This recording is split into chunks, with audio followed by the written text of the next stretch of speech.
സംസ്ഥാനത്തെ ലൈഫ് പദ്ധതിക്ക് പണം അനുവദിക്കുന്നതിൽ സർക്കാർ തലത്തിൽ വലിയ വീഴ്ചയുണ്ടായെന്ന് ഗുണഭോക്താക്കളൊക്കെയും വഞ്ചിക്കപ്പെട്ട ഒരവസ്ഥയിലാണ് ഉള്ളത്. അതായത് വളരെ കുട്ടിഘോഷിച്ച് നടത്തിയ ഈ സർക്കാരിൻ്റെ പദ്ധതികളൊന്നും യഥാവിധി ജനങ്ങളിലേക്ക് എത്തുന്നില്ല. ജനങ്ങൾ പിന്നെയും വഞ്ചിക്കപ്പെടുന്നു ഈ സർക്കാരിൻ്റെ സമീപനത്തിൽ എന്നത് കൂടുതൽ വ്യക്തമാവുകയാണല്ലേ?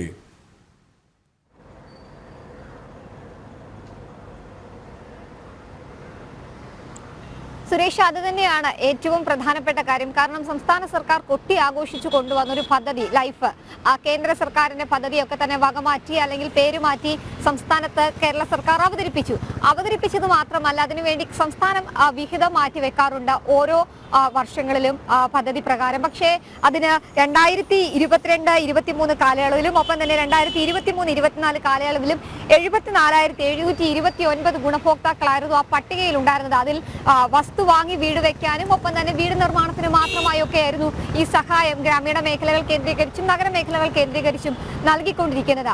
അതിലാണ് ഇപ്പോൾ കോടികൾ വകയിരുത്തുക. പക്ഷേ ആ കോടികൾ തദ്ദേശ സ്വയംഭരണ സ്ഥാപനങ്ങളിലേക്ക് എത്തുന്നില്ല എന്നുള്ള ഏറ്റവും പ്രധാനപ്പെട്ട ഒരു കാര്യമാണ് ഈ ഉത്തരവിലൂടെ നമുക്ക് മനസ്സിലാകുന്നത്. അതിൽ നഗരമേഖലയിലാകട്ടെ 2023-24 കാലഘട്ടത്തിൽ 525 കോടി രൂപയായിരുന്നു സംസ്ഥാന സർക്കാർ വകയിരുത്തിയത്. പക്ഷേ അതിൽ നൽകിയത് വെറും 192 കോടി രൂപയാണ്. ഗ്രാമീണ മേഖലയിലും 525 കോടി രൂപയിൽ നിന്ന് 125 കോടി രൂപ മാത്രമാണ് ഗ്രാമീണ മേഖലയിലും സർക്കാർ 23-24 കാലയളവിൽ നൽകിയത്.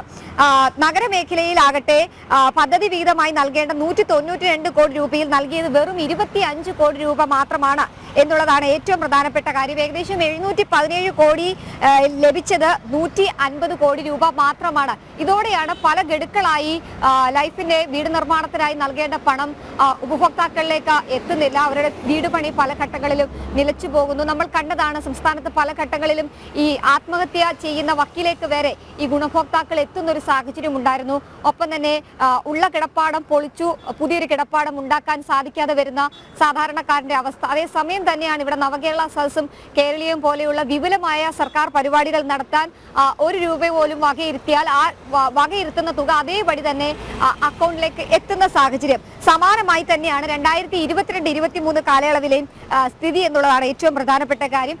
ഗ്രാമമേഖലയിൽ 255 കോടി രൂപ വിലയിരുത്തി അതിൽ 250 കോടി രൂപ മാത്രമാണ് നൽകിയത്. 95 കോടി രൂപ വകയിരുത്തിയ നഗരമേഖലയിലാകട്ടെ 50 കോടിയിൽ തൃപ്തരാകേണ്ടി വന്നു എന്നുള്ളതാണ് ഏറ്റവും വസ്തുതാപരമായിട്ടുള്ള കാര്യം. എന്തായാലും വകയിരുത്തുന്ന കോടികൾ എവിടെ പോകുന്നു, അല്ലെങ്കിൽ അത് എന്തിന്റെ കാരണത്താലാണ് മാറ്റിവെക്കുന്നത്, അതല്ലെങ്കിൽ നൽകാതിരിക്കുന്നത് എന്നുള്ളത് ഔദ്യോഗികമായി സർക്കാർ പ്രതികരിക്കുന്നില്ല. എങ്കിൽ പോലും എന്തായാലും ഏറെ ദുരിതത്തിലാണ് സംസ്ഥാനത്തെ ലൈഫ് ഭവന പദ്ധതിയുടെ ഗുണഭോക്താക്കളായിട്ടുള്ള സാധാരണക്കാർ എന്നുള്ളതാണ് ഏറ്റവും പ്രധാനപ്പെട്ട കാര്യം. പ്രത്യേകിച്ച് സംസ്ഥാനത്ത് ഓരോ വർഷവും ലക്ഷക്കണക്കിന് വീടുകളാണ് ലൈഫിന്റെ ഭാഗമായിട്ട് സർക്കാർ നൽകുന്നത് എന്നുള്ളതാണ് അവർ അവകാശപ്പെടുന്നത്.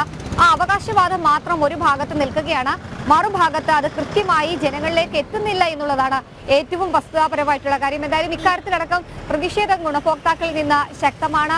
പ്രതിപക്ഷ പാർട്ടികൾ ഇക്കാര്യത്തിൽ പ്രതിഷേധം ശക്തമാക്കുന്നുണ്ട്. പ്രത്യേകിച്ച് കേന്ദ്രത്തിൽ നിന്ന് ലഭിക്കുന്ന പല പദ്ധതികളും വകമാറ്റുക, കേന്ദ്ര വിഹിതം ഉൾപ്പെടെ സംസ്ഥാന സർക്കാർ വെട്ടിച്ച് മറ്റ് പദ്ധതികൾക്കും അല്ലെങ്കിൽ മറ്റ് ചെലവിനുമായി വിനിയോഗിക്കുകയൊക്കെ ചെയ്യുന്ന ഒരു ആക്ഷേപം നിലനിൽക്കുന്ന സാഹചര്യത്തിൽ തന്നെയാണ് ലൈഫ് പദ്ധതിക്കായി വകയിരുത്തുന്ന കോടികൾ നൽകാതെ ഗുണഭോക്താക്കളെയും ഒപ്പം തന്നെ സാധാരണക്കാരെയും വെട്ടിലാക്കുന്ന സംസ്ഥാന സർക്കാരിന്റെ ഈ ഒരു പ്രതികാര നടപടി.